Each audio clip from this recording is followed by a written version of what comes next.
네, 안녕하십니까. 지역문화진흥원 문화사업부장 신효진입니다. 먼저 바쁘신데도 이렇게 불구하고 저희 이 연결사회 포럼에 참여해주신 네 분 여러분께 진심으로 감사드립니다. 최근 1인 가구의 증가와 그 다음에 코로나 팬데믹으로 우리 비대면 문화가 점점 확산되면서 사회적 고립에 대한 문제가 지금 정책의 중요한 핵심 키워드로 좀 등장하고 있습니다. 이런 사회적 문제가 결코 이제 그 특정 계층만의 문제가 아니라 우리 모두가 겪을 수 있는 외로움으로부터 출발한다고 합니다.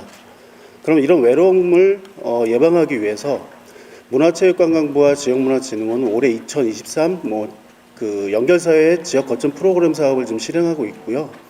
그 실행하면서 지역 환경에 따라서 서로 그 지역에 따른 이제 사회적 관계망을 통해서 외로움을 예방할 수 있는 방향을 함께 좀 모색하고 있습니다.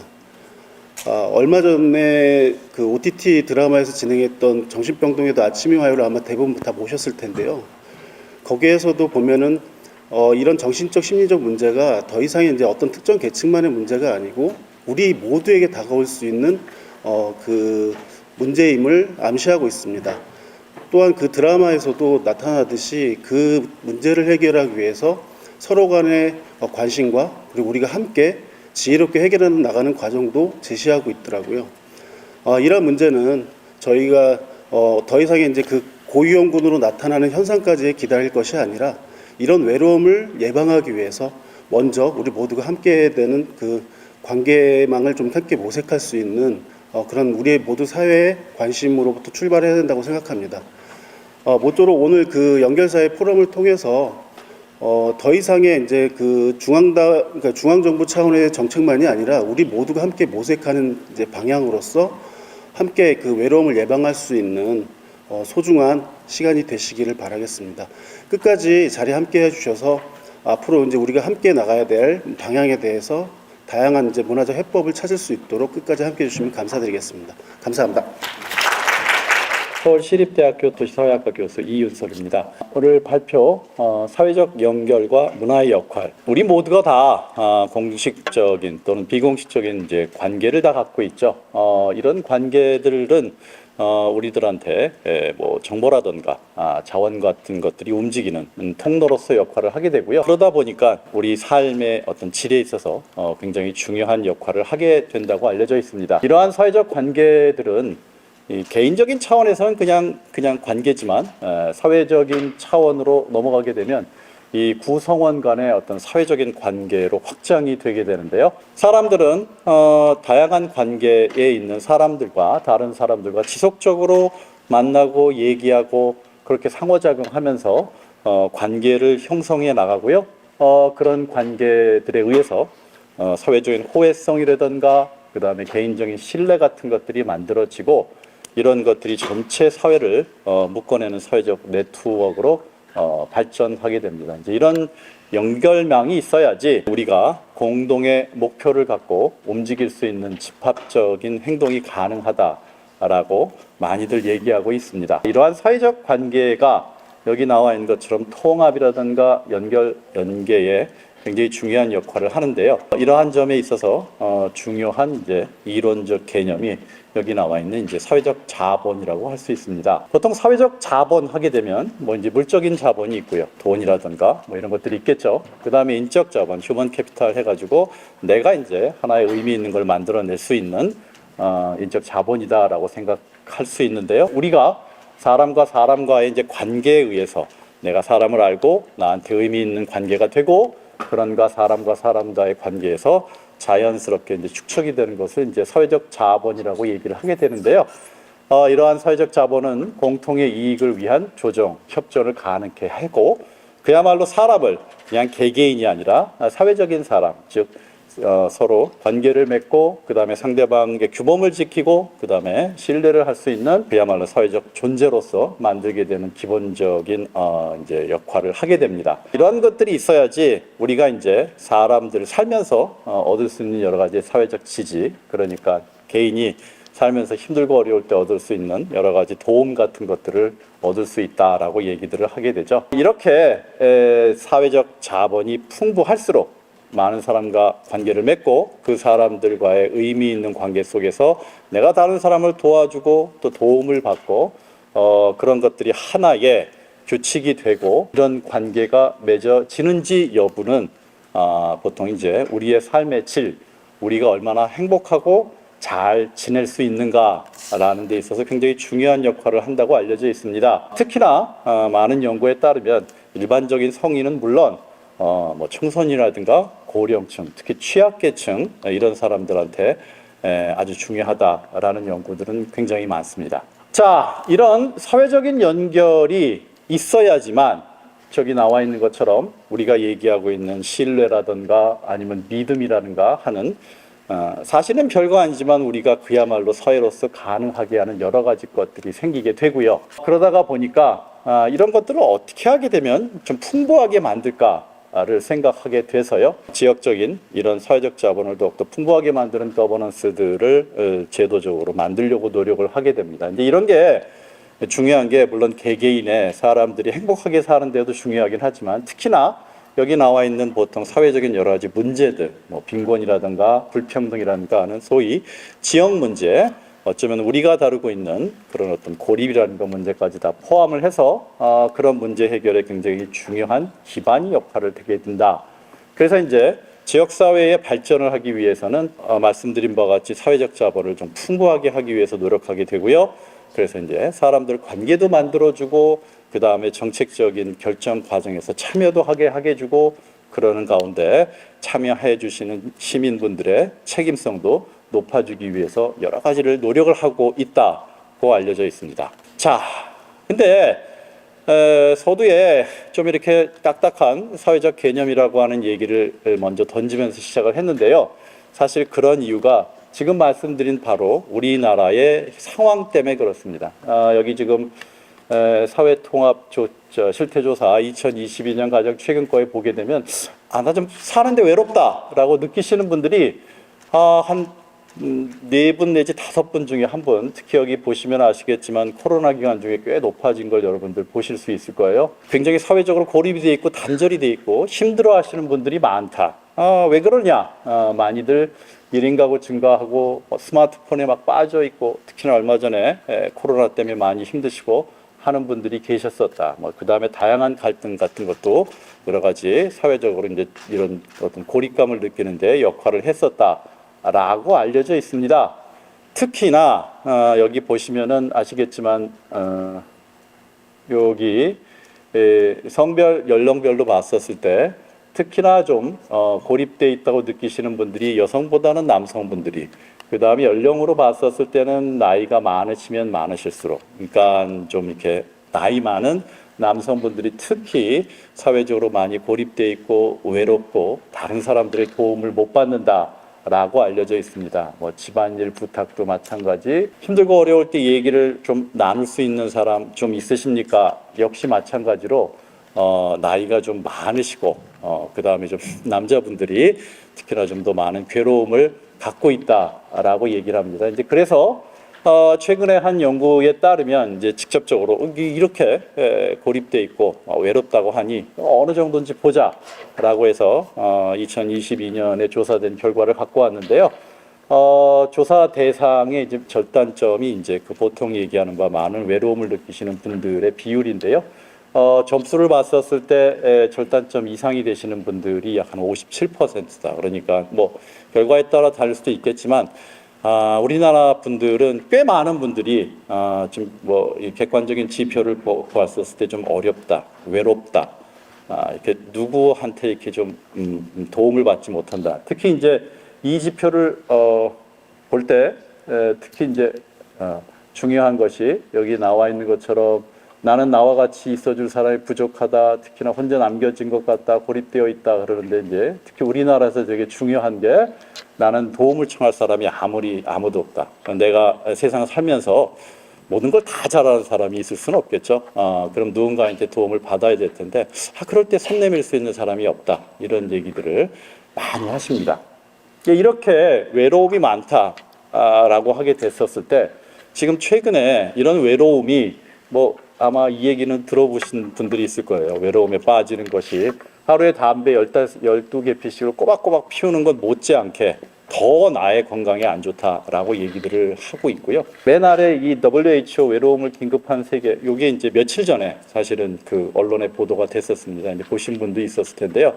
WHO에서 이제 공식적으로 이 외로움이라고 하는 것이 어떤 특정 질병 못지않게 인류 사회에 굉장히 심각한 문제다라고 선언을 하고요. 그런 문제 해결을 하기 위해서 일종의 이제 전 세계적인 어떤 글로벌 커미션을 만들어서 활동을 하겠다라고 선언을 했었습니다.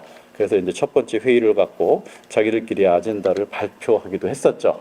자, 말씀드린 대로 좀 우리나라 사람들 많이 어렵고 외롭고 힘드십니다. 그런데 이게 이제 사실은 뭐 우리뿐만 아니라 아까 WHO 얘기도 했었지만 전 세계적인 문제인데요. 좀 안타깝게도 특히나 이게 대한민국에서 심각하다라고 하는 것이 많이 알려져 있는데요. 여기 지금 세계 이제 그 연결 지표에서 이제 뭐 수없이 여러 나라의 OECD 국가에서 이제 도움을 받을 수 있는 사람이 얼마나 되나라고 쭉 물어봤을 때 그렇다라고 얘기한 사람들의 비율인데요. 뭐 여기 보셔서 아시겠지만 뭐 아이슬란드, 뉴질랜드, 덴마크에서부터 쭉 시작을 해서 우리나라는 지금 맨 끝에 있는 걸 보실 수 있으십니다. 예, 우리나라가 안타깝게도 꼴찌죠. 많이 알려져 있는 그 삶의 질을 나타내는 지표입니다. 보통 이제 BLC, Better Life Index라고 되어 있는데요. OECD 국가 간에 여기 중요한 11개 영역에 대해서 이제 웰빙 지수를 나타내고 있는데, 뭐 우리나라 보게 되면은 여러 가지 차원에서 봤었을 때 잘하기도 하고 못하기도 하는데요. 특히 우리가 많이 부족한 게 사회적인 관계. 이거는 결국 무슨 얘기냐면 우리가 이 분야에서도 조금 모자르긴 하지만 특히나 전 세계적으로 비교를 해봐도 우리의 사회적 연결, 관계 같은 것들은 많이 부족하다라고 하는 얘기입니다. 또 다른 결과 하나를 들고 와봤는데요. 이 영국에 있는 레가툼 연구소라고 하는 데서 매년 Prosperity Index라고 그래서 번영 지수라는 걸 만듭니다. 영국의 탱크로서 국가별 행복 지수를 측정을 하거든요. 여러 가지 뭐 경제, 기업 환경, 뭐 국가 경영 한 12개 지표를 통해서 각각의 등수를 잽니다. 우리나라가 2023년엔 전체에서 29등을 했었거든요.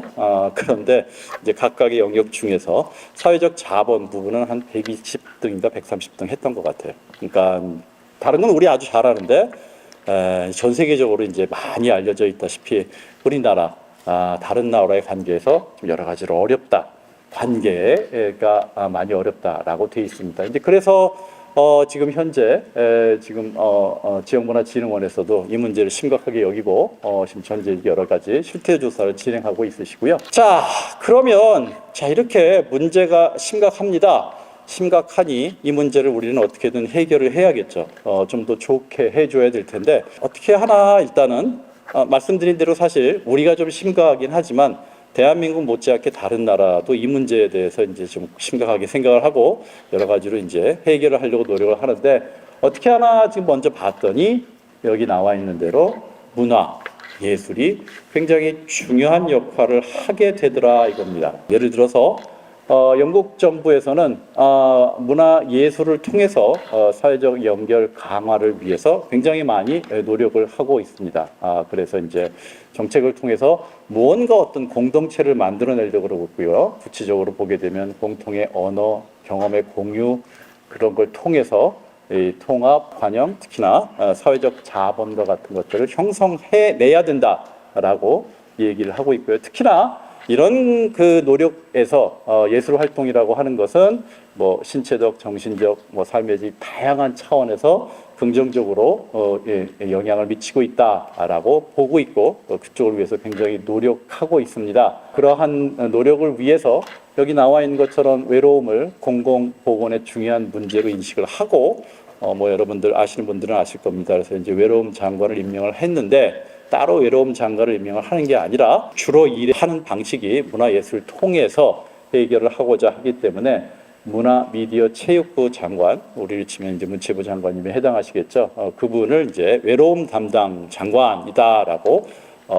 이제 그 공식적으로 선언을 해서 이제 두 부처의 장관이 되시게 됐죠. 이제 그 얘기인즉슨 결국 여러분 잘 아시다시피 이제 문화라든가 예술이라고 하는 것이 국가 전체에서 어떻게 보면 이제 외로움의 문제를 해결하는 데 굉장히 긍정적인 역할을 할 수밖에 없기 때문에 그쪽 부처의 장관이 이 문제도 겸임을 해야 된다라고 하는 생각이 밑에 깔려 있게 되는 거죠. 미국도 마찬가지입니다. 미국도 NEA와 그다음에 FTA를 중심으로 사회적 자본 강화가 굉장히 중요하다라고 생각을 하게 됐고요. 특히나 이 문화예술이 지역사회 통합에 굉장히 중요하다. 그래서 이제 많은 사람들이 동의를 하고 있고요.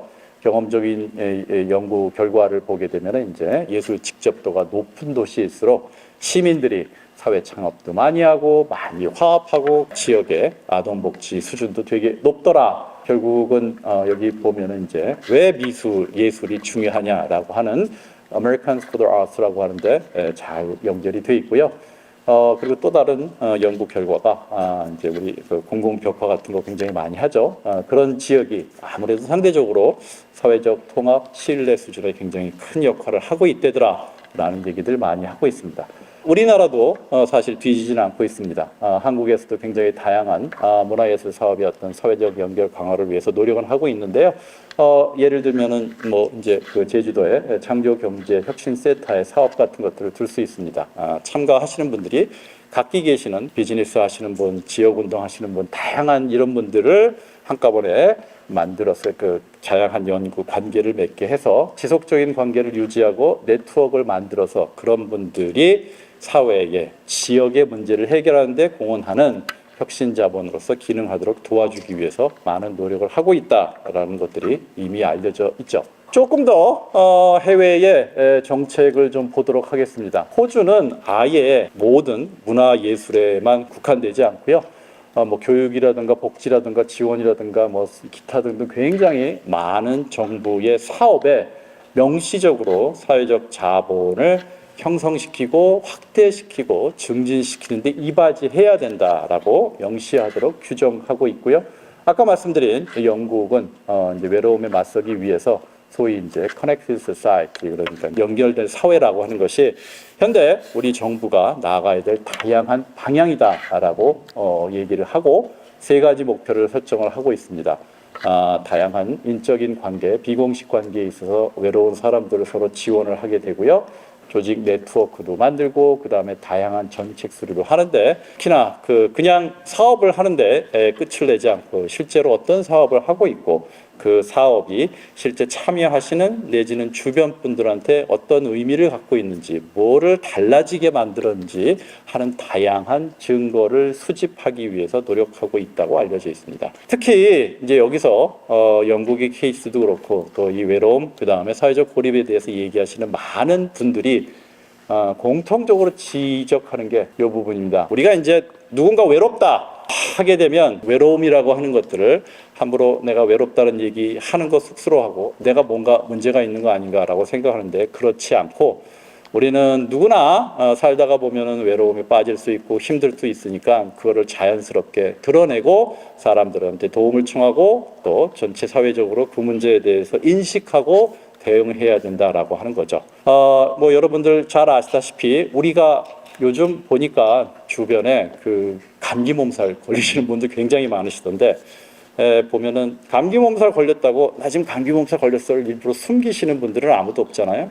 오히려 감기 몸살을 걸렸다고 얘기하고 주변 분들한테 어떻게 하게 되면 몸이 훨씬 더 좋아지는지 물어보기도 하고 다른 사람한테 알려서 조심하게 만들기도 하고 하죠. 그런 것처럼 외로움에 빠졌다, 내가 좀 정신적으로 힘들다라고 하는 것들을 숨기지 말고 자연스럽게 드러내고 사람들한테 도움을 받고 뭐 물론 아주 긍정적인 건 아니겠지만 자연스럽게 사람이 살면서 한두 번은 걸릴 수 있는 질병처럼 생각을 하고 오픈을 하고 사람들하고한테 서로 도움을 줘야 된다라고 하는 얘기들을 굉장히 많이 합니다. 그런 차원이 굉장히 중요하다라고 하는 것이고요. 자, 이제 뭐 우리가 이런 여러 가지 것들에서 굉장히 이제 문화가 중요하다 그랬는데 그 문화가 중요하다는 것이 가장 간략하게 정리가 돼 있는 것이 뭘까 생각을 해봤는데요. 2021년, 2년 전입니다. 이탈리아에서 G20 정상들이 한 자리에 모여가지고 여러 가지 회의를 했었는데 그 중에 그 컬처 워킹 그룹에서 몇 가지 선언을 한 게 있습니다. 이게 이제 소위 문화예술이 우리 사회에서 공헌할 수 있는 많은 여러 가지 것들을 참 정리했다라고 생각을 해서 정말 한번 가져와 봤는데요. 말씀드린 대로 사회 통합이 굉장히 중요한 어떤 사회적 자본, 그다음에 사회적 연결에 컬처, 문화가 아주 중요하다. 그래서 여기 나와 있는 것처럼 문화를 통해서 우리는 사회적인 어떤 그 베리어, 한계들을 뛰어넘을 수 있고 의미 있는 관계를 맺을 수 있으며 문화가 우리가 다른 사람한테 갖고 있는 어떤 이제 나쁜 마음 같은 것들을 이제 해소하는 데 도움이 될 수 있다라고 얘기를 했습니다. 특히나 이제 우리가 이제 현대 사회에서 굉장히 중요한 가치 중에 하나가 다양성이라고들 얘기를 하는데요. 그런 것들을 사회적으로 널리 향상시키는 데 도움이 된다라고 선언을 했고요. 그 다음에 특히 이제 굉장히 중요하게 생각하는 게 바로 이제 지역 발전입니다. 그러니까 뭐 물론 이제 우리가 국가적인 차원에서의 어떤 발전도 중요하지만 지금은 이제 여러분들 잘 아시다시피 굉장히 많은 지역의 단위들이 각자의 방식을 찾아서 지역을 발전시키기 위해서 노력하고 있는데요. 그럴 때 Culture and Heritage와 같은 것이 무언가 사회적으로 의미 있고 중요한 여러 가지 비헤이비어 행동들을 고양시킬 수 있으며 그런 걸 통해서 특히 이제 문화라든가 그다음에 창조적인 부분들이 어떤 지역에 소위 이제 그 물론 이제 기술도 중요하지만 이러한 여러 가지의 기술적인 발전을 지역에 스며들게 해서 그 지역과 하나 되게 하는데 문화 그다음에 창조 산업이 굉장히 중요하다라는 얘기 했었고요. 여러분 특히 최근에 들어와서 이제 그 뭐 사회적 웰빙, 소셜 웰빙, 삶의 질 얘기를 많이 하는데 뭐 잘 알다시피 이런 아트라든가 그다음에 컬처 같은 것들이 우리 삶에서 우리 건강을 향상시키고 그다음에 오히려 그러니까 질병도 덜 걸리게 하는데 훨씬 더 도움이 된다라고들 얘기를 했었습니다. 그렇기 때문에 그 단순히 여기 보면 메디컬 소셜 서비스 그러니까 복지라고 하는 것이 그냥 가서 아프신 분 도와주는 게 아니라 문화와 서로 융합이 돼서 사람들한테 접근하는 것이 훨씬 더 효과적이다라는 얘기 많이 했다라고 말씀드릴 수 있습니다. 자, 이제 이러한 여러 가지 노력들을 지금 많은 사람들이, 많은 학자들이 지적을 하고 있고요. 제가 알기로 좀 현재 문체부라든가 그다음에 지역문화진흥원 등 다양한 단위에서 이러한 정신에 맞춰서 사업을 하고 계시다고 알고 있습니다. 아마 대표적으로 아마 예를 들 수 있는 게 문화사업, 문화도시 사업 같은 것들을 들 수가 있을 거고요. 지역문화진흥원에서도 지역사회 연결거점 프로그램 같은 것이 또 그런 역할을 할 수 있게 됩니다. 이제 여기 보고 계신 거는 이제 그 서귀포 지역의 여러 가지 다양한 단위들이 서로 상호작용하고 그런 상호작용을 통해서 뭔가 관계를 만드는 어떤 그림들을 보여드리고 있습니다.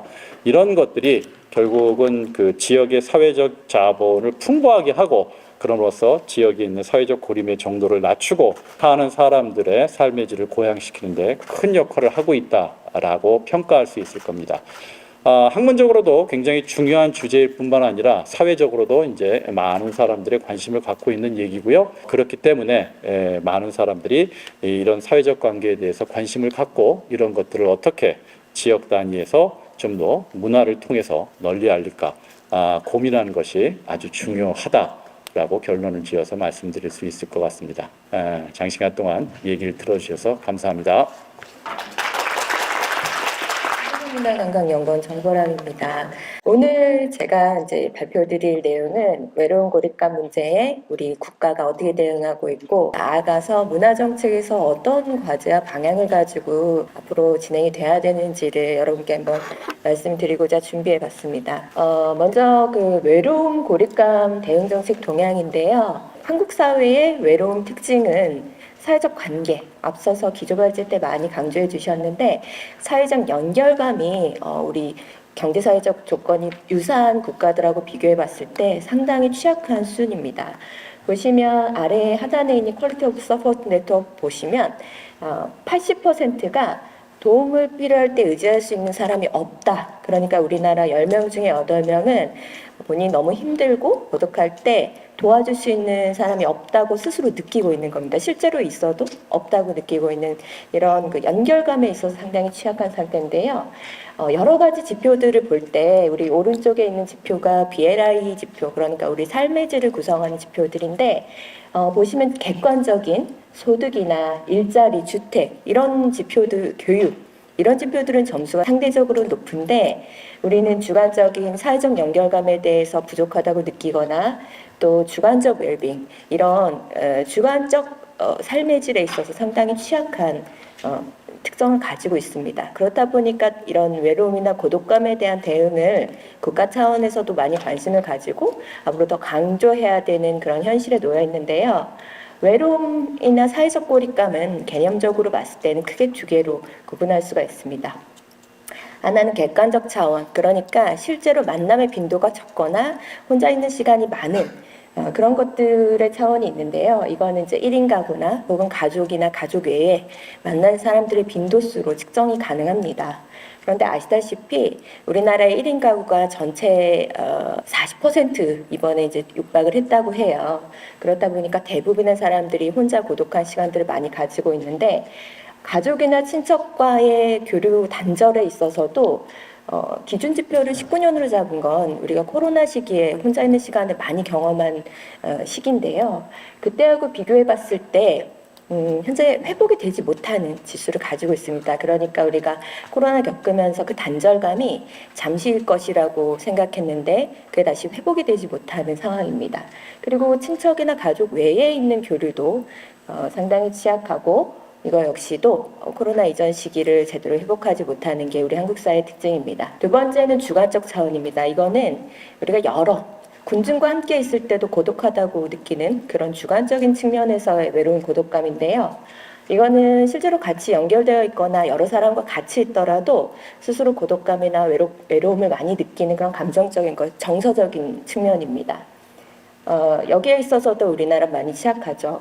우울 위험군도 19년도 3.2였는데 22년도 18.5%로 상당히 많이 늘었어요. 그러니까 코로나 기간에 혼자 있는 고립된 시간들이 있었을 때보다 지금 코로나가 해제되고 일상으로 회복된 이 시기가 훨씬 더 우울하다고 느끼는 그런 상황입니다. 그리고 외로움을 느끼는 비율조차도 많이 회복되지 못하는 것이죠. 그래서 1인 가구가 늘어나는 것처럼 객관적 고립 그리고 주관적으로 외롭다고 느끼는 주관적 고립 모두 다 우리는 동시에 해결해 나가야 되는 상황입니다. 국외 사례를 좀 보시면 앞서 기조 발제에서 좀 더 상세하게 말씀을 했으니 좀 생략을 드리지만 영국이 최초로 외로운 고독 장관을 배치를 했죠. 그거는 이제 영국 문화부가 주도하지만 9개의 정부 부처가 협업을 하게 됩니다. 그래서 복지나 교육이나 노동, 전방위 측면에서의 어떤 대응책이 들어갔고요.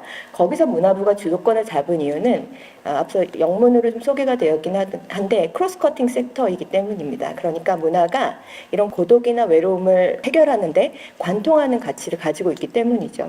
그래서 영국 같은 경우는 주로 이제 사업 특징으로 보면 조사, 현재 실태를 파악하고 거버넌스, 각 부처나 민간에서 역할을 주고 그리고 이제 디지털을 통한 접근이 많습니다. 그래서 디지털을 활용해서 해결하거나 사회 일선에서의 캠페인, 대국민 지원 이거는 이제 외로움 계층을 특수계층으로 보지 않고 전국적으로 모두가 다 외롭다라는 전제하에 진행되고 있는 겁니다. 다음이 일본입니다. 일본은 혼자 있는 히키코모리 이런 개념들이 개념화될 정도로 고독고립 문제가 상당히 사회 문제로 인식이 되고 있는데요. 21년도에는 그 고독고립 문제를 총리 산하에 특수 미션을 준 대책실을 설치합니다. 그래서 역시 여기서도 6개 정부 부처가 협업을 해서 실태 파악이나 상담 그리고 취약계층이 고독고립 위험군이긴 하지만 포괄적인 측면에서 취약계층을 접근해서 대상을 지원하는 게 특징적입니다. 그렇다면 우리나라는 어떤 모습일까요? 우리나라 같은 경우는 가장 최근에 발표된 게 고독사 예방 기본계획입니다. 이거는 사실 이제 문화부에서도 비하인드지만 이전에 많이 준비를 했던 범정부의 외로움 고립감 대응 예방 정책인데요. 그런데 이제 결국에는 복지부에서 올해 발표를 하기는 했습니다. 이 내용은 고독 고립 위험군을 사전에 찾아내고 그들의 상담이나 지역사회 내에서 돌봄을 해서 미리 예방과 관리를 모두 다 들어가겠다라는 그런 취지나 내용을 담고 있습니다. 여기는 문화부도 그중에 하나의 어떤 역할을 부여받고 있는데요. 문화부 사업 내용적으로 보면 인문사회, 인문상담 상담을 통해서 치유하는 그런 프로그램을 접근하고 있는 걸 알 수 있습니다. 그리고 건강정신보건 기본계획이라는 게 있는데요. 이거는 상당히 역사가 깊은 기본계획이긴 합니다. 이 같은 경우는 외로움을 어떤 병리적 현상의 원인 중에 하나로 접근하고 대체로 약물치료 중심으로 가지만 약물치료 위험군 예방 차원에서도 일부 지역사회 돌봄 지원이 있기도 합니다. 이렇게 이제 복지부 중심으로 정신건강 케어, 고독사 예방 이런 사업들이 기본 계획이 발표돼서 중장기로 계획이 되고 있고요. 오늘 우리가 관심을 갖고 있는 문화정책 같은 경우는 이렇게 비전이 중장기로 마련되어 있지는 아직은 않습니다. 그런데 앞으로 왜 필요한지 좀 강조를 드리고 싶은 부분이 지금부터 나옵니다. 문화부 같은 경우는 치유 프로그램에 있어서 좀 특화된 정책을 가지고 있는데요.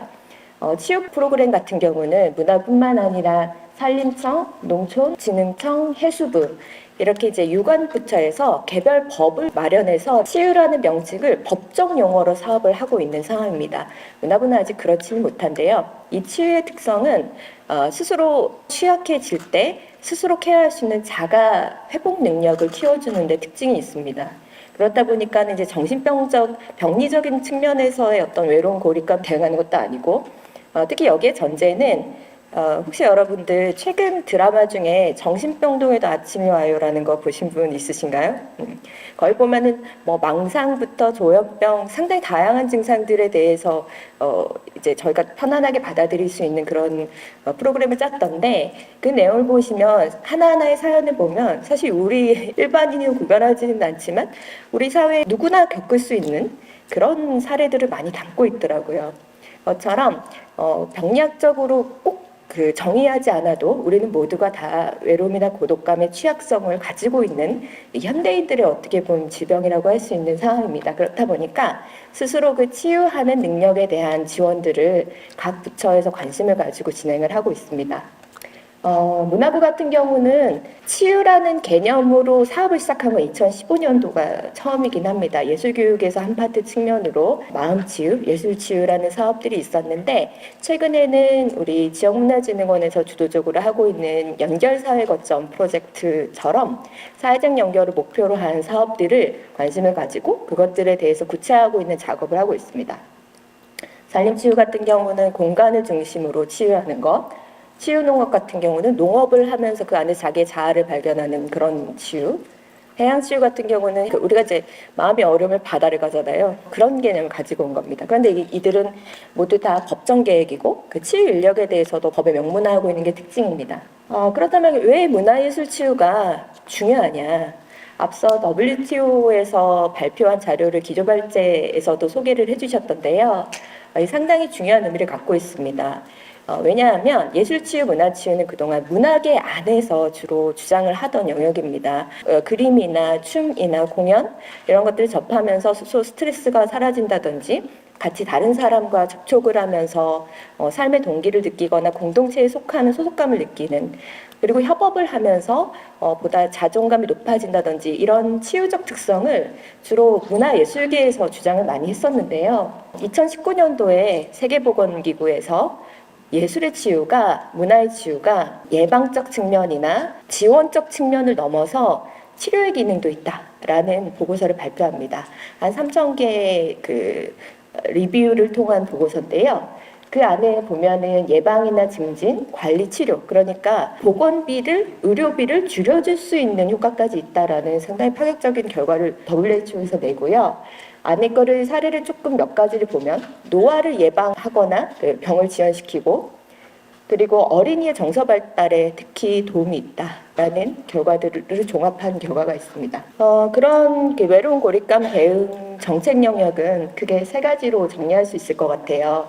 하나는 치료, 앞서 정신건강 서비스처럼 치료가 있는데 이거는 병리학적으로 불편하신 특정 대상을 중심으로 약물 치료를 하는 겁니다. 그런데 이거는 외로움을 그 병리학 현상의 원인 중에 하나로 접근하는 그런 접근 방식입니다.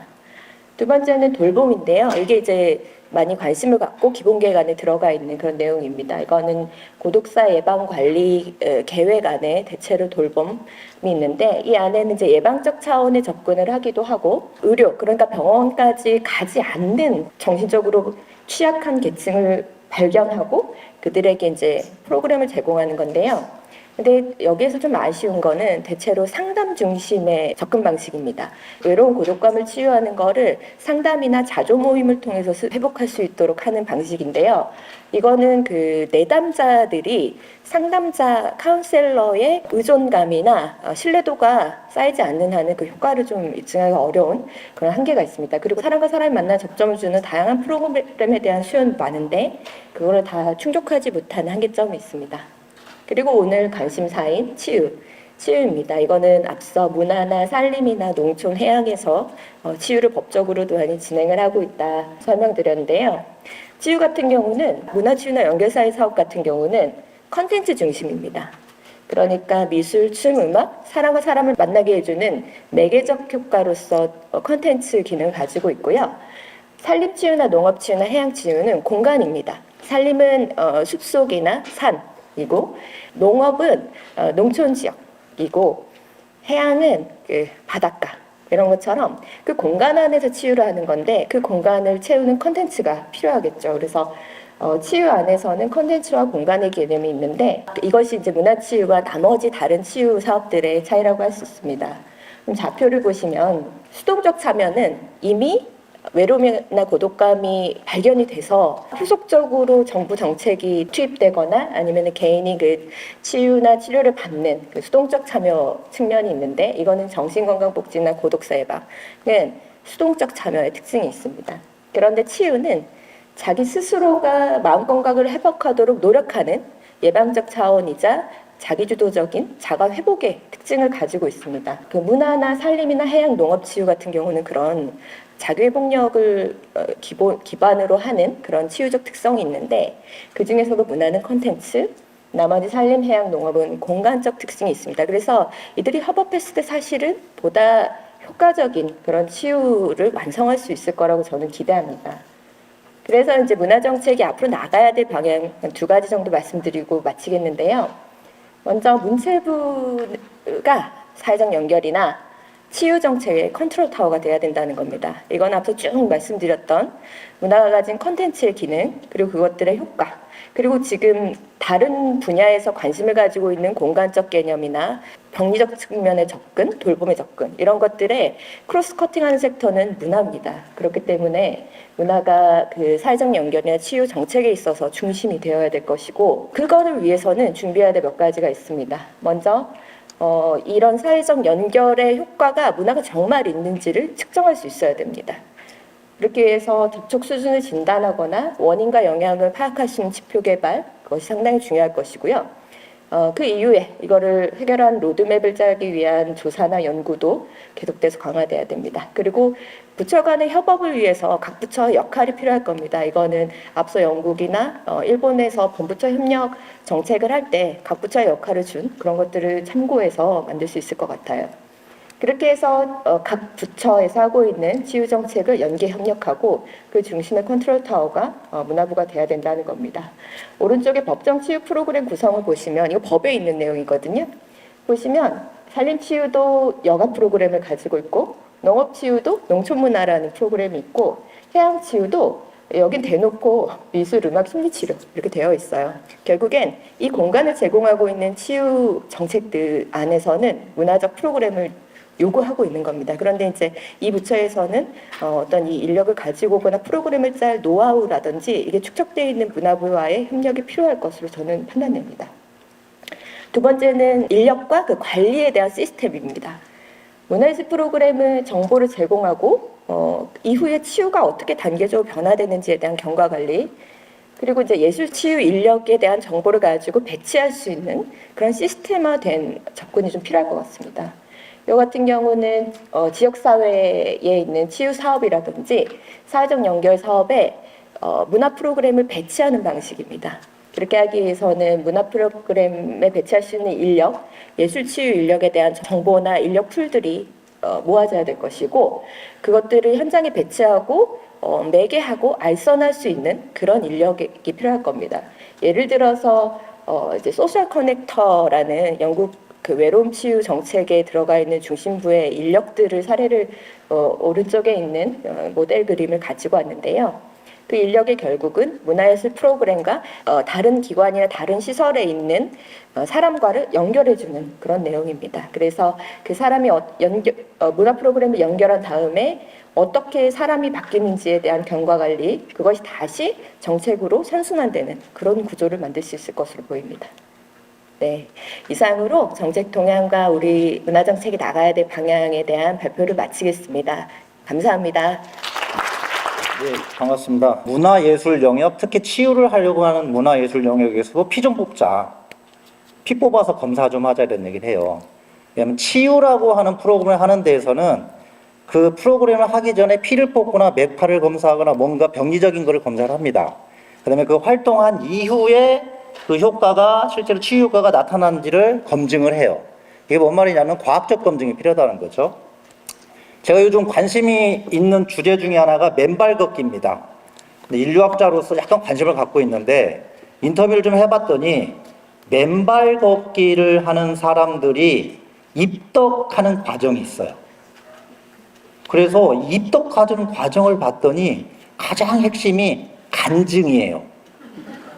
내가 맨발로 걸어봤더니 불면증에 최고다.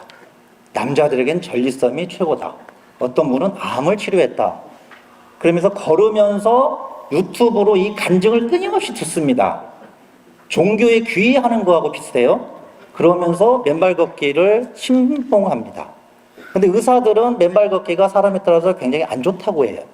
이게 양방과 한방의 관계인 것 같기도 하고, 제가 이 말씀을 드리는 뭐냐면 우리가 문화적인 치유를 이야기할 때 우리가 그래도 치유의 효과가 뭐야라고 하면 문화계에서 어떻게 하냐면 간증을 합니다. 내가 문화 프로그램 참여했더니 마음이 안정이 됐어. 기분이 너무 좋아졌어. 창의적인 사고가 막 떠올라. 그걸 증명해보세요 하면 못하는 거예요. 그러니까 우리가 하는 활동의 효과를 우리 스스로 증명하지 못함으로써 자칫 우리 한 활동이 다른 분야의 들러리나 수단으로 넘어가는 일이 많더라는 겁니다. 돌봄. 굉장히 중요하지만 돌봄 문화에서 우리가 하는 것은 책 읽기 프로그램이나 그림 그리기 프로그램을 수단으로서 제공합니다. 아까 나온 산림 치유, 해양 치유, 치유 농업 다 문화예술을 가져다가 자기들의 치유의 수단으로 활용하지 문화가 주도하지 못합니다. 그 이유가 저는 여전히 우리는 간증을 하고 있다라는 겁니다. 그래서 저는 제목을 사회적 질병이라는 것으로 외로움을 이야기를 하는데, 그러면 질병은 간증으로 해결되는 게 아니라 명확하게 병의 진단을 파악해서 처방을 해야 한다는 겁니다. 약을 주든지 물리적 치료를 하든지 뭔가를 해야 한다는 거예요. 그래서 오늘 제가 드리고 있는 말씀의 핵심은 질병으로서 우리가 이로움을 보고 그거에 따른 문화적인 사회적인 처방으로서 연결사회, 이 처방을 할 수 있는 법적 제도적 장치와 그런 프로그램 개발이 필요하다는 것을 결론적으로 좀 말씀드리고 싶어서 오늘 이 자리에 나왔고요. 그 내용으로 다 넘어가서 시간이 많지 않기 때문에 이제 국내 이 사례도 아마 뒤에 계시는 박사님이 설명을 해주실 것 같고요. 이게 이제 첫 번째 제가 드리고 싶은 이야기입니다. 아까 영국 사례도 이야기했고 일본 사례도 이야기를 했어요. 들으셨겠지만 영국은 문체부 장관이 외로움 장관을 하고 있고 일본은 차관이 있다고 그러는데 이게 제가 보니까 우리나라로 보면 보건복지부 차관 같습니다. 그래서 제가 이제 그걸 한번 단순하게 도식화를 해봤더니 영국에서 처음 나온 외로움이라는 건 사실은 원인이에요. 이거에 의해서 희귀꼬물이 같은 고립들이 나타나기 시작하고 그게 결과적으로 고독사로 이어집니다. 결과인 거죠. 그런데 영국에서는 이 원인을 해결하기 위해서 정책을 추진하고 문화부가 감당을 합니다. 일본은 희귀꼬물이 등을 통한 결과를 대상으로 이 사람들의 고독사를 방지하기 위해서 정책을 추진하죠. 일본의 이 정책을 벤치마킹해서 보건복지부가 우리나라에 가지고 온 게 고독사 예방법입니다. 그리고 고독사 예방법에 따라서 각 시도에서 고독사 예방과 관련된 조례가 만들고 종합계획이 추진되고 있고 문체부도 거기에 연결돼 있죠. 근데 이게 없다는 거예요, 우리나라는. 문화가 이쪽을 할 수 있다는 겁니다. 근데 이걸 했을 경우에 여전히 간증만 할 경우에는 또 우리가 생활문화에서 이야기하는 것처럼 하면 좋습니다. 삶의 질이 높아집니다. 밖에 안 되고 결국 우리는 다른 부처에게 우리의 역할들 다른 분야에게 뺏길 수밖에 없다. 그게 이제 저의 첫 번째 문제제기라고 보시면 되고요. 그럼 이제 어떻게 할 거냐인데요. 아까 영국 사례를 보여주셨는데 저는 조금 다른 그림으로 한번 말씀드려 보겠습니다. 이게 영국에서 하는 사회적 처방의 체계도를 제가 이제 약간 번역을 해서 놓은 건데, 보시면 이게 이제 외로움을 처한 사람입니다. 외로움에 대한 원인은 보시면 장애, 우울증, 중독 다양히 많죠. 제가 근데 이 체계에서 핵심으로 본 거는 이겁니다. 1차 의료 전문가, 간호사, 사회 서비스 관계자가 처방을 내립니다. 이 사람은 장애가 있기 때문에 뭔가 외로움이 있어. 그럼 이 의사가 처방을 하죠. 그러면 약으로 처방하는 게 아니라 비의료적 서비스로서 하는 게 좋겠다. 그럼 무슨 동호회 가보세요. 아니면 직업훈련소 한번 가봅시다. 라고 처방전을 내립니다. 실제로 1차 의료기관에서. 그러면 이 매개 인력이 이걸 받아서 지역에 있는 각각의 자원들을 연결시켜 주는 거죠. 이게 이제 다르다는 겁니다. 이게 이제 어떤 의미가 있냐면, 원예 치유에서 하는 프로그램의 방식인데요. 보시는 것처럼, 예를 들어 볼까요? 인지 기능을 한번 보겠습니다. 대상이 노인, 치매, 정신장애예요. 대상을 먼저 명확히 정합니다. 치매 노인에게 원예 치유를 하고 싶어. 그럼 치매 노인에게 필요한 건 인지 기능이죠. 그럼 인지 기능을 할 때 무엇이 좋을까 원예에서 보시면, 식물과 관련된 추억을 상기하며 식물 이름 기억하기. 그 치유 프로그램에 들어가는 내용이에요. 다양한 크기의 모양의 씨앗을 만져보고 잡으며 손가락의 소근육을 자극하기. 그러니까 우리가 치유를 하려고 하는 대상을 명확히 정하고 그 치유 대상에게 필요한 처방이 무언지를 정한 다음에 프로그램을 운영한다는 겁니다. 예를 들면 또 하나가 이 대인관계 증진. 아이들이 대인관계가 문제가 되니까 뭐라냐? 꽃을 심는 게 중요한 게 아니라 심어진 꽃에 지주대를 세우는 겁니다. 같이 지주대를 세우고 같이 연결시켜주는 방법. 또는 주체성이 떨어진 아이에게는 이 꽃을 심으라고 선생님이 추천해 주는 게 아니라 네가 심기 좋은 꽃씨를 찾도록, 내가 고르도록, 즉 주체적으로 뭔가 선택할 수 있도록 프로그램을 짜는 겁니다. 근데 우리가 아는 일반적인 문화예술 프로그램이나 교육 프로그램은 일반적인 모든 사람을 대상으로 놓고 내가 하고 싶은 프로그램을 짜요. 자, 이 프로그램 참여해서 하세요라고 한다는 겁니다. 이게 저는 이 질병으로서의 우리가 해야 할 처방의 첫 번째 문제다. 질병이면 그 아픈 사람, 사회적 아픔을 가지고 있는 사람의 원인이 뭔지를 파악하고 그 사람의 문제를 해결하기 위한 프로그램을 나가야 하는데 내가 잘하는 걸 한다는 거예요. 이게 뭐냐면 예술가가 치유 프로그램을 운영한 것과 치유 전문, 예술 치유 전문가가 치유 프로그램을 운영한 거의 차이라는 겁니다. 결국 인력의 양성과 기존에 있던 어떤 병의원 체계와 연계성 등이 연결돼야만이 가능하다는 겁니다. 그래서 제가 드리고 싶은 말씀은 이 두 가지입니다. 첫 번째는 의료와 사회자원을 연결시키는 겁니다. 아까 이제 이 말씀드렸던 이 외로움의 대상자 중에 1차 의료기관과 연결시키는 것이 반드시 필요하다. 그래서 이 연결사회 프로그램을 지역문화진흥원이 하고 있는데 제 생각에는 지역문화진흥 다음 차 사업에서는 부처 간 협의를 통해서 병의원, 특히 요양병원 같은 거하고 연결시켜서 시범사업을 했으면 좋겠다는 겁니다. 명지병원에 보면 예술치료센터가 따로 있어요. 명지병원에. 이 병원이 1차 처방을 내리잖아요. 어떤 치료는 의료보험이 됩니다. 또 어떤 치료는 도수치료처럼 실비보상 같은 것도 가능해요. 현재도 법적으로는 가능합니다. 근데 우리는 그거를 이용하지 못하고 있다. 그래서 의료하고 연결돼 있는 내용이 필요하고 우리가 지금까지 끊임없이 양성한 지역문화 인력들을 일부 활용해서 역량을 강화해서 요 프로그램 체계를 한번 만들어 봤으면 좋겠다. 두 번째는 아까 말씀드린 것처럼 이런 연결사업, 공모사업에 참여하신 여러분께서는 여러분이 하고 싶은 걸 하시기보다 질병을 앓고 있는, 아픔을 갖고 있는 사람의 대상의 명확한 처방을 가지고 진행했으면 좋겠다. 하나의 예를 들면 저희 지역에 있는 장애인 공동체가 있는데 그 공동체의 대표가 정신과 간호사입니다. 이분이 이 정신과 친구들의 외로움을 해결하고 뭔가를 하기 위해서 내놓는 프로그램의 방향이 예술가하고 만나니까 정확히 떨어지는 게 있어요. 지금 뭔가 그런 체계들이 갖춰져 있다는 겁니다. 그리고 그걸 위해서는 결국 법적인 게 필요하다. 문화기본법을 한번 보시면 목적 등이 다 나옵니다. 주요 내용이 예술을 향유할 수 있는 것도 있고요. 예술을 통해서 돈을 만드는, 가치를 창출하는 문화 산업이 들어가 있고, 여가를 즐기게 하는 것도 있고 다 있습니다. 심지어 최근에는 감염병 예방에 대한 목적도 들어가 있는데, 즉 문화를 통해서 내 개인의 감수성을 증진시키고 경제적 가치를 창출하는 건 있으나, 문화를 통해서 이렇게 질병을 치료하는 등등의 사회적 기능에 대해서는 문화기본법에 목적이 들어있지 않습니다. 여러분, 문화기본법에 이런 내용을 담는 것, 또 하나는 문화치유라는 것 자체가 산림해양 농업처럼 법제화돼야 한다. 옛날에는 보건복지부가 반대해서 안 됐지만 이제 이미 법적 사례가 있기 때문에, 입법 사례가 있기 때문에 문화에도 이런 것을 만들었으면 좋겠다. 그리고 문체부에서 보건복지부 등과 연계 협력 사업을 통해서 시범 사업으로 아까 말한 이 체계에 맞는 사업을 만들었으면 좋겠다라는 게 제 제안입니다. 이상입니다. 고맙습니다.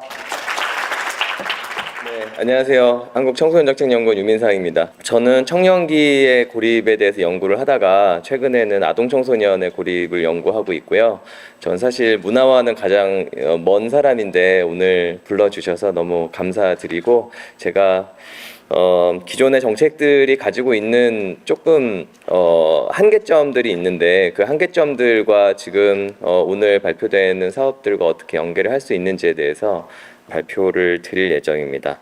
저는 제가 가지고 있는 기본적인 문제의식은 사회적 고립과 관계된 정책들이 너무 사후적으로 진행이 되고 있다라고 하는 부분이고요.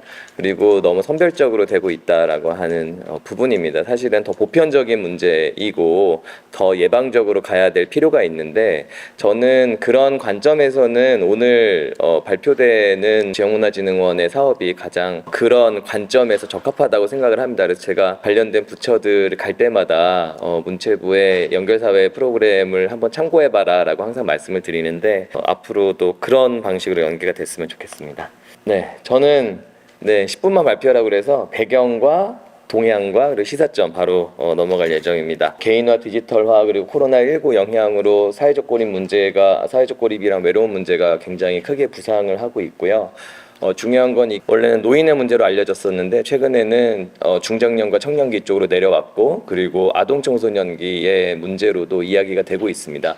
제가 저희 연구원에서 아동 청소년 인권 실태 조사를 하고 있는데, 외로움과 고민이 있을 때 타인에게 토로하지 못하는 그런 비율이 최근에 코로나19 이후에 굉장히 안 좋아지고 있습니다. 그래서 이러한 문제들은 지금은 전 세대의 문제가 된 것 같고, 저희가 오늘 논의하는 것도 단순히 중장년과 노인의 문제뿐만 아니라 좀 더 젊은 세대들에게도 어떻게 이런 프로그램을 전달할지에 대해서 같이 생각을 해보면 좋겠습니다.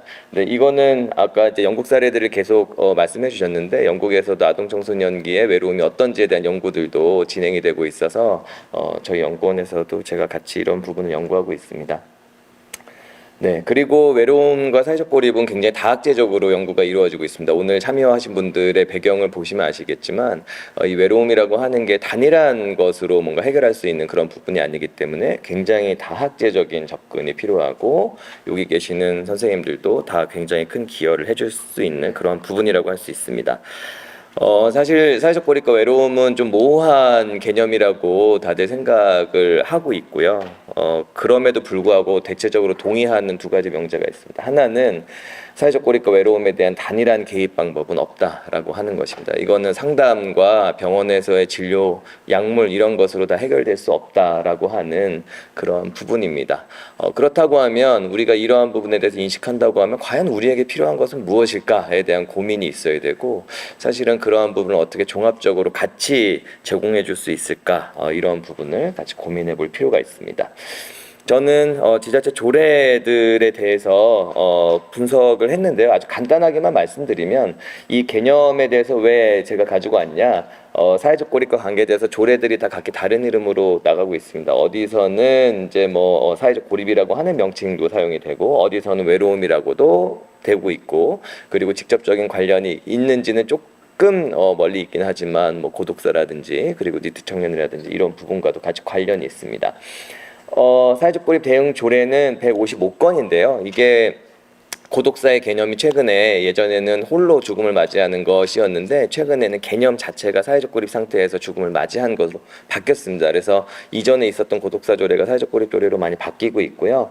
그래서 사회적 고립 조례를 우리가 보면 고독사와 관계돼서 고독사 하신 분들에 대해서 어떻게 장례를 할 것인지 뭐 이런 부분으로 되어 있습니다. 이 중에서 그 고독사를 제외한 조례들을 보면 거의 한 23건 정도가 되는데요. 최근에 서울시와 광주와 이런 데서는 진짜 저희가 생각하는 사회적 고립, 네트워크가 없고 외로움을 느끼고 이제 고립감을 느끼는 그런 대상에 대한 정책들로 이제 약간 분화가 되고 있고요.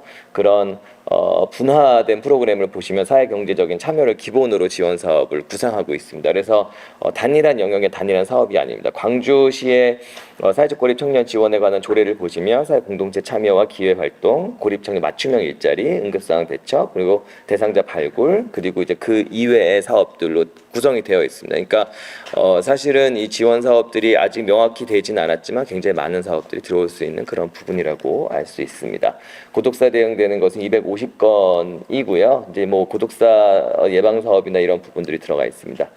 그리고 최근에 나타나고 있는 은둔, 제가 생각할 때는 조금 사후적으로 되어 있어서 이런 부분은 실제적으로 제가 사회조사를 해보면 은둔되고 있으신 분들은 정말 굉장히 수가 적으시거든요. 사회적으로 지금 논의되고 있는 것보다도 훨씬 더 적은데 이쪽 부분에 있어서 뭔가 두드러지는 부분에 대해서 대응하는 것은 사회정책의 발전에서는 굉장히 뭐 당연한 부분이겠지만 실제적으로는 은둔되신 분들을 인터뷰해서 그 이전 단계를 계속 추적해 보면 이전 단계에 부정적인 악순환에 빠지게 됐었던 그런 시점들이 있습니다. 그런 시점들에 대해서 조금 더 저희가 지원을 해야 될 필요 있습니다.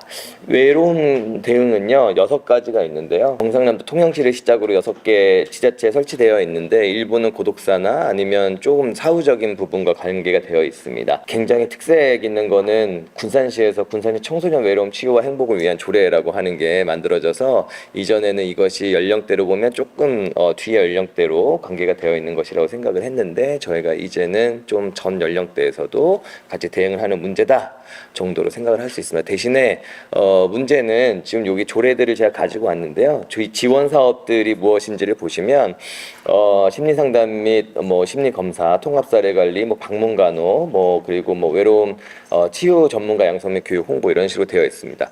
이게 사회적인 문제고 사회적으로 대응해야 된다는 거는 우리가 앞에서도 봤듯이 영국이나 이런 국가들에서 대응하고 있으니까 대응을 해야 된다라고 하는 것은 대부분이 다 동의를 하시는 것 같습니다.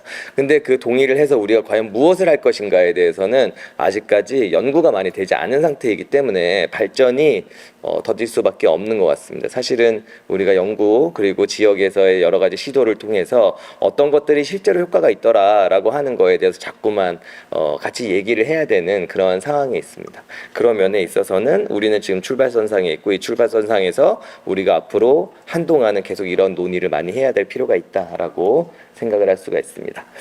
저는 제가 그 사회적 고립 청년 그리고 청소년 연구를 하면서 계속적으로 그 뭔가 이제 그 올라오는 그런 개념들이 있는 것 같아요. 그러니까 의료적 처방이나 상담만으로는 사회적 고립을 해소할 수 없기 때문에 어떤 중요한 것들이 필요하다. 그런 것들은 어떤 새로운 기회들, 그리고 무엇인가 할 수 있는 역할들, 그리고 좋은 관계들, 그리고 소소한 성취들, 그리고 소속감 이런 것들이 필요합니다. 근데 이러한 것들이 우리가 지금 구상되고 있는 사업들을 보면 이러한 부분에 있어서 약간 누락되어 있는 링크들이 있는 것 같고 조금 더 우리가 체계적으로 이것을 마련해야 될 필요가 있겠다라고 하는 생각이 많이 드는 것 같습니다. 자, 시사점은요. 정책적 대응이 너무 사후적으로 되어 있어서 조금 더 예방적, 사전적인 부분으로 가야 될 필요가 있는데요. 이거는 뭐 제가 청소년 쪽 해보니까 아동 청소년부터 고립과 외로움 문제가 발생한다고 하는데 과연 아동 청소년에게 고독사 예방 프로그램으로 거기까지 대응을 하면 누가 여기를 신청할까? 사실은 중장년들도 이런 부분에 있어서 신청을 굉장히 꺼린다라고 하는 부분이 있기 때문에 우리가 너무 사후적 관점으로 간다고 하면 이런 고립과 외로움을 만들어내는 구조는 가만히 놔둔 상태에서 누군가 밑으로 떨어지기를 바라고 있는 것과 마찬가지입니다. 그러기 위해서는 정책들이 더 위로 올라가야 되고 예방적인 단계에서 참여하고 활동하고 그리고 이런 것들을 나눌 수 있는 그런 체계로의 변화가 굉장히 중요하다라고 할 수 있습니다. 그리고 신청주의에 기반한 예방적 사전적 접근이 당사자들의 낙인과 수용성을 고려해야 된다. 뭐 이런 부분인데요. 근데 이것을 낙인을 피하기 위해서 우리가 지금 이것도 원래 사회적 고립 관련된 사업으로 처음에 출발을 했다가 명칭이 연결사회 사업으로 변경이 됐는데 실제로 연결사회 사업이 이렇게 있다라고 얘기하면 사람들이 이 내용에 대해서 잘 이해를 하지 못합니다. 그래서 우리가 사업은 조금 더 가볍게 조금 더 긍정적으로 변화하면서도 사업의 목적이 무엇이었는지에 대해서는 다 공유를 하고 있어야 될 필요가 있습니다. 마지막으로 저는 사실 이 고용부나 뭐 복지부나 아니면 여가부 쪽에서 사회적 고립과 외로움을 어떻게 대응하는지에 대해서 많이 연구를 했었고 그 부처들과 같이 협력을 하는데요. 제가 요즘에 여가부와 고용부와 뭐 이런 쪽에 가면서 항상 말씀드리는 거는 상담으로만 이런 부분을 해소할 수 없고 사후적인 부분으로만 이런 부분을 대응할 수 없다. 이런 부분을 하기 위해서는 종합적인 방식이 필요한데 문체부의 연결사회 프로그램처럼 아동 청소년이 조금 학교에서 학습만 할 것이 아니라 문화적인 체험 활동도 하고 그것을 다른 사람들과 같이 나누고 그럼으로써 자신의 존재감을 조금 더 위로할 수 있는 그런 사업들을 같이 연결을 해보는 것이 어떠냐라는 얘기를 많이 합니다. 그래서 문체부의 사업은 어떻게 보면 너무 멀리 있는 것 같지만 실제적으로는 이런 사업들과도 같이 연결이 돼서 좀 통합적으로 같이 지원이 됐으면 좋겠는 마음이 있고요. 그런 면에서 저는 이게 가장 보편적인 프로그램으로 자리 잡을 수 있기 때문에 가장 넓고 보편적이고 그리고 가장 중요한 프로그램이 될 수 있다라고 생각합니다. 그런 면에서 오늘 논의가 이것들을 조금 더 체계화하고 정교화하는 데 기여를 했으면 좋겠습니다. 이상 마치겠습니다. 감사합니다.